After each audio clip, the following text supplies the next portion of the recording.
মহিলাকে ধর্ষণের চেষ্টা, গ্রেপ্তার বিজেপি নেতা এবং সেই নির্যাতিতা পরিবারের সঙ্গে দেখা করলেন শ্রীরামপুরের বিজেপি প্রার্থী কবির শঙ্কর বোস। গোটা বিষয়কে কেন্দ্র করে শুরু হয়েছে রাজনৈতিক তরজা। এই মুহূর্তে আমার সঙ্গে জাঙ্গিপাড়ার বিধায়ক স্নেহাশিস চক্রবর্তী রয়েছেন। এই ঘটনা প্রসঙ্গে তিনি কি বলছেন, প্রথমে তার প্রতিক্রিয়া আমরা নেব। আপনার জাঙ্গিপাড়া বিধানসভায় একটা ঘটনা ঘটেছে, সেখানে একজন মহিলার যেটা অভিযোগ যে তাকে কোনো একজন রাতে গিয়ে কোনো প্রথমে বিষয়টা নিয়ে কি বলবেন?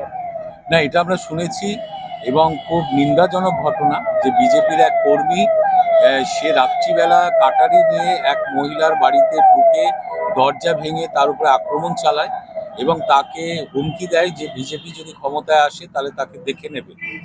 তো এই ঘটনা ঘটার পর মহিলা যার উপরে আক্রমণ করা হয়েছে সেই মহিলার অভিযোগের ভিত্তিতে পুলিশ প্রশাসন 1 ঘন্টার মধ্যেই যে আক্রমণ করেছিল বিজেপি কর্মী তাকে গ্রেপ্তার করেছে এবং কঠোরতম শাস্তির আইনের মধ্যে দিয়েই তার হবে, এটা আমরা জানি, কারণ পুলিশ প্রশাসন সক্রিয় আছে। আর সঙ্গে সঙ্গে ওই মহিলা এবং তার পরিবারের নিরাপত্তা দেওয়াকে নিশ্চিত করেছে পুলিশ প্রশাসন। এখন বিষয়টা হচ্ছে বিজেপির এটা কালচার, তার নিচুতলার কর্মীরাও সেটাই শিখবে। কারণ এই বিজেপি গুজরাটে বিলকিস বানু মামলায় যা জেল থেকে সরকার অপরাধীদের বার করে নিয়ে আসে, শুধু নিয়ে আসে না, সেই অপরাধীদের আবার মালা পরিয়ে সম্বর্ধনা দেয় বিজেপি। হাথরাস উন্নয়নের মতো ঘটনা ঘটে বিজেপি শাসিত রাজ্যগুলোতে এবং মহিলাদের কোনো সম্মানে বিজেপির নেই। বিজেপি নেতারা নানা রকমভাবে অশ্লীল কথা বলে মহিলা সমাজকে অপমান করতে এরা ছাড়ে না। তো সেখানে বিজেপির নিচুতলার কর্মীরা তারা তো হুমকি দেবেই যে বিজেপি ক্ষমতায় চলে এলে তারপর দেখে নেবে, কিন্তু পুলিশ প্রশাসন আছে, মাথার উপরে মমতা বন্দ্যোপাধ্যায় আছে, ফলে পুলিশ প্রশাসন ওই পরিবারকে নিরাপত্তা দেবে, নিরাপত্তা সুনিশ্চিত করবে এবং অপরাধীও কঠিন শাস্তি পাবে, আইনের মধ্যে দিয়েই পাবে। স্থানীয় পুলিশ সূত্রে জানা গিয়েছে, বছর 32-এর ওই মহিলার স্বামী ভিন রাজ্যে কাজ করেন এবং রবিবার রাতে মহিলার ঘরে 2 নাবালক ছেলেকে নিয়ে তিনি ঘুমাচ্ছিলেন এবং তার যেটা অভিযোগ, রাত 2টো নাগাদ শিবশঙ্কর কোনোভাবে বাইরে থেকে খিল খুলে ঘরে ঢুকে পড়ে, তাদের ঘুম ভেঙে যায় এবং ওই যুবক তাদেরকে ধর্ষণের চেষ্টা করে বলেও অভিযোগ উঠছে। ততক্ষণে ছেলে ঘুম থেকে উঠে পড়েছে এবং মহিলার যেটা বক্তব্য, যে মত্ত হয়ে নগ্ন অবস্থায় এসেছিল লোকটা, ছেলের গলায় ভোজালি ধরে বলে আমার সঙ্গে চল। চেঁচামেচিতে বাড়ির আরো সকলে উঠে পড়ায়, সে পালিয়ে যায়।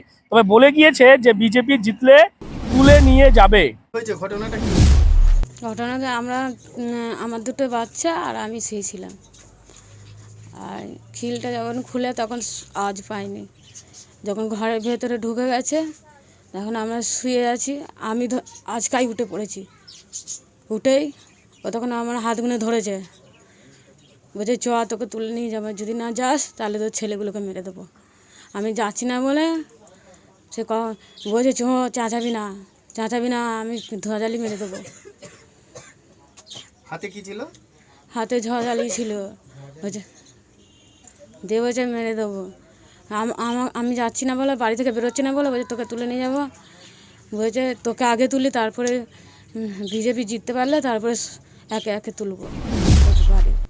এবং আজকেই যে ছবি দেখা গেল, বিজেপি শ্রীরামপুর যে লোকসভা কেন্দ্রের প্রার্থী কবির শঙ্কর বোস, তিনি নির্যাতিতার পরিবারের সঙ্গে কথা বলেছেন এবং আশ্বাস দিয়েছেন যে বিজেপি তাদের পাশে রয়েছে। এবং এই যে ঘটনার সঙ্গে যার নাম বলা হচ্ছে, সে একসময় বিজেপি করতো, এখন কিন্তু দলের সঙ্গে তার কোনো যোগ নেই বলেও দাবি করেছেন বিজেপি প্রার্থী কবির শঙ্কর বোস।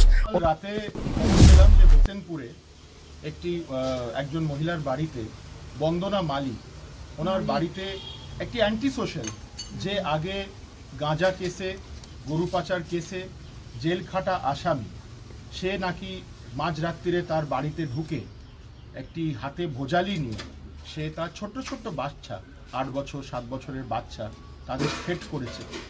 আমি খবরটা পেয়ে আজকে সকালে সেই বন্দনাদির বাড়ি পৌঁছেছি। আমি প্রশাসনের কাছে দাবি করছি এরকম অ্যান্টি সোশ্যালদের যাতে ইমিডিয়েট কড়া শাস্তি হোক। এবং তারা বাইরে আছে কিভাবে? আপনাদের তো ইলেকশন চলছে, এই রকম অ্যান্টি সোশ্যাল যদি বাইরে থাকে প্রশাসনের কিন্তু দায়বদ্ধতা।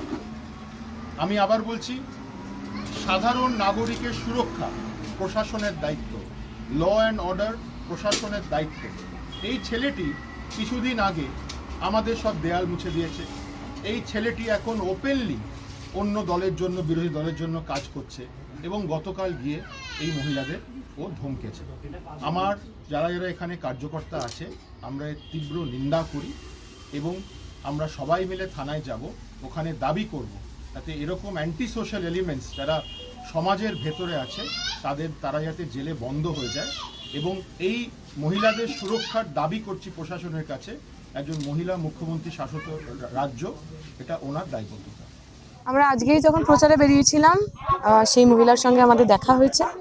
আমরা খালি এটুকুই বলতে চাই, আমাদের মনে আছে যখন সন্দেশখালীর ঘটনা হয়েছিল, বিজেপির শুভেন্দু অধিকারী থেকে তাবড় তারা সবাই মহিলাদের খুব রক্ষাকর্তা হয়েছিলেন। আসলে বিজেপির আসল রূপটা কি এই জাঙ্গিপাড়ার ঘটনায় প্রকাশ পেয়েছে। তাই হাতরাসকে দিয়ে সন্দেশখালী আটকানো যাবে না, আর সন্দেশখালী দিয়েও হাতরাস আটকানো যাবে না।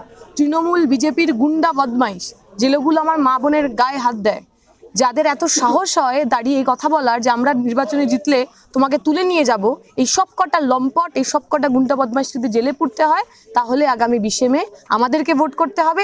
আমরাই ওদের বিকল্প, কাউকে আমরা ছাড়বো না, কাউকে আমরা আমাদের দলে ঢোকাবো না, সব কটাকে আমরা জেলের মধ্যে ঢোকাবো।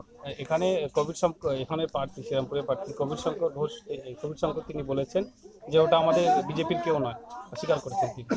সে তো কিছুদিন আগে বলেছেন, অভিষেক ব্যানার্জিও বলেছেন। কে শাহজাহান আমাদের দলের লোক ছিল কিনা? যতদিন পর্যন্ত ওনারা কুকীর্তি করেন ততক্ষণ পর্যন্ত দল বাঁচিয়ে রাখেন। যেদিন সেটা সবার সামনে চলে আসেন তখন ওরা হাত পা ছেড়ে দেন যে না না না, এর সঙ্গে আমার কোনো দায়িত্ব নেই, এর সঙ্গে আমার কোনো সম্পর্ক নেই। আমরা পরিষ্কার বলছি, বিজেপিকে ওই ভদ্রলোকের, ওই লম্পটের, ওই অসভ্য মানুষটার দায়িত্ব নিতে হবে। বিজেপির নাম করে সে এসে হুমকি দিয়েছে। আজকে কবির শঙ্কর বোস হঠাৎ করে নির্বাচনের আগে এসে নিজের হাত পা ধুয়ে ফেলতে পারেন না। বিষয়টা হচ্ছে ওখানে সবাই জানে বিজেপি কর্মী এবং একটা সময় সিপিএম পরিবারের সঙ্গে ছিল। বিজেপি তো অ্যাকচুয়ালি সিপিএম এর হারমাদ্রা, সিপিএম এর যারা ক্ষমতাচ্যুত হয়েছিল, যারা তৃণমূলকে হারানোর জন্য রামে ঢুকে পড়েছিল, এ হচ্ছে তাদেরই মধ্যে একজন। ফলে এদের কালচারটা এরকমই, অত্যাচার মানুষের উপরে এদের রক্তের মধ্যে মিশে আছে। অস্বীকার করার বিষয় নয়, অস্বীকার করে তো কোনো লাভ নেই। তবে যে অন্যায় যে করছে তার শাস্তি আইনের মধ্যে দিয়েই হবে এবং নিরাপত্তা পাবে ওই মহিলা। অর্থাৎ জাঙ্গিপাড়ার হোসেনপুরের যে ঘটনা, সেই ঘটনায় ইতিমধ্যে কিন্তু পুলিশ একজনকে গ্রেপ্তার করেছে, যার নাম হচ্ছে শিবশঙ্কর দাস। যেমনটা তৃণমূলের দাবি যে এই শিবশঙ্কর দাস সে বিজেপি নেতা, দীর্ঘদিন ধরে সে বিজেপি করছে। তবে বিজেপি যেটা দাবি, অর্থাৎ কবির শঙ্কর বোস আজকে নির্যাতিতার পরিবারের সঙ্গে দেখা করার পর তিনি যেটা দাবি করেছেন যে এই শিবশঙ্কর দাসের সঙ্গে বিজেপির কিন্তু আর কোনো সম্পর্ক নেই, একসময় তিনি বিজেপি করতেন, সেই কথা কিন্তু তারা বলেছে। অন্যদিকে সিপিআইএম প্রার্থী দীপশিতা ধর তিনি বলছেন যখনই এইরকম কোনো ঘটনার সঙ্গে, সেটা বিজেপি হোক বা তৃণমূলের কেউ জড়িত থাকে, তখন কিন্তু তারা এরকমভাবেই এড়িয়ে যাওয়ার চেষ্টা করে, দলের কেউ নেই বলে দাবি করে। অর্থাৎ গোটা এই বিষয়কে কেন্দ্র করে বাম, বিজেপি এবং তৃণমূল তাদের যে বাদানুবাদ বা তাদের যে রাজনৈতিক তরজা সেটা কিন্তু শুরু হয়েছে। তবে এই ঘটনায় ইতিমধ্যেই জাঙ্গিপাড়া থানার পুলিশ একজনকে গ্রেপ্তার করেছে, শিবশঙ্কর দাস, তাকে আজকে শ্রীরামপুর কোর্টে তোলা হয়েছে। কি বলবেন আপনার বিষয় নিয়ে অবশ্যই কমেন্ট বক্সে। এরকম আরও খবর পেতে নজর রাখবেন ডিএনএন বাংলায়। ডিএনএন বাংলা সবার মনে, সবার ফোনে।